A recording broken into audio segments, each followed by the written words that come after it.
Episod 49.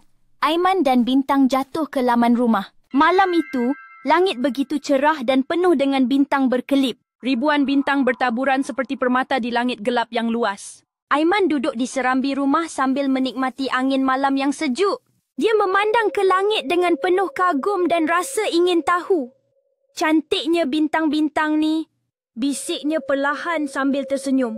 Tiba-tiba, satu cahaya terang meluncur laju di antara awan. Satu bintang jatuh dan kelihatannya jatuh tidak jauh dari rumahnya. Tanpa berfikir panjang, Aiman berlari ke laman dengan penuh teruja. Di tengah-tengah rumput, dia melihat sesuatu kecil berkilau seperti mutiara. Mutiara itu masih panas dan berkilau di bawah cahaya moon. Dia mendekat perlahan dan mendapati cahaya datang dari sebiji batu kecil. Batu itu berkelip lembut dan nampak seperti batu ajaib yang dah lama hilang. Aiman menyentuhnya dengan rasa ingin tahu dan hati yang ceria. Tiba-tiba, terdengar suara halus berkata, "Aduh, jatuhnya jauh kali ni." Aiman tersentak dan pandang sekeliling, mencari siapa yang bercakap. "Siapa bercakap?" tanya Aiman, kelihatan sedikit terkejut. Batu itu bergetar sedikit, lalu berkata dengan suara lembut, "Aku bintang penjaga mimpi. Tersesat ke bumi dan tidak tahu bagaimana nak kembali ke langit," kata batu itu. Aiman ternganga dan bertanya dengan penuh kehairanan. "Bintang bercakap? Wah, hebatnya," kata Aiman lagi sambil tersenyum lebar ya. "Tapi aku perlu kembali ke langit sebelum cahaya aku padam," bintang itu beritahu. Aiman segera menadah tangannya, bersungguh-sungguh ingin membantu.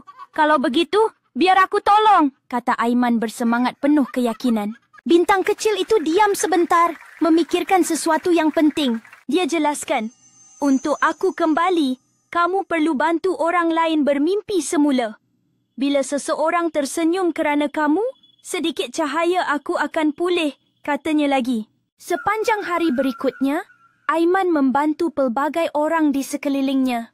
Dia tolong ibu menyidai pakaian di halaman, membuatkan hati ibu tersenyum bahagia. Dia membantu nenek jiran membawakan sayur yang segar dan berwarna-warni. Aiman juga bermain dengan adik kecil yang awalnya menangis kerana takut gelap. Setiap kali dia membuat seseorang tersenyum, batu bintang itu semakin bersinar terang. Pada malam itu, batu kecil itu mula memancarkan cahaya yang indah sekali. Cahaya batu itu hampir secerah bintang besar di langit malam. "Terima kasih, Aiman," kata bintang itu lembut. "Cahaya aku dah pulih. Kamu bukan saja tunaikan harapan aku, malah menyalakan cahaya di sekelilingmu." Bintang itu berbisik sebelum mula melayang perlahan-lahan ke langit yang cerah. Aiman melambai dan menahan air mata sambil berkata, "Selamat jalan, bintang kecil. Terima kasih sebab datang ke dunia Aiman dan berikan keajaiban ini," ucap Aiman. Apabila bintang itu hilang di celah awan, Aiman menatap langit yang bersinar cerah. Salah satu bintang di sana berkelip lebih terang dari yang lain, seperti memberi isyarat. "Mungkin kalau kita nyalakan kebaikan, bintang pun akan menyalakan cahaya untuk kita," bisik Aiman sambil tersenyum hangat kepada langit yang luas dan berkilau. Sejak hari itu, Aiman percaya bahawa setiap kebaikan akan memancarkan cahaya dalam hidup orang lain. Kadang-kadang, tolong satu hati kecil sudah cukup untuk menerangi dunia kita. Dia tahu bahawa keajaiban boleh datang dari hati yang penuh kasih dan prihatin. Setiap tindakan baik yang dilakukan Aiman menjadi seperti cahaya kecil di hati orang lain. Dengan setiap senyuman dan pertolongan, langit menjadi lebih cerah dan penuh harapan.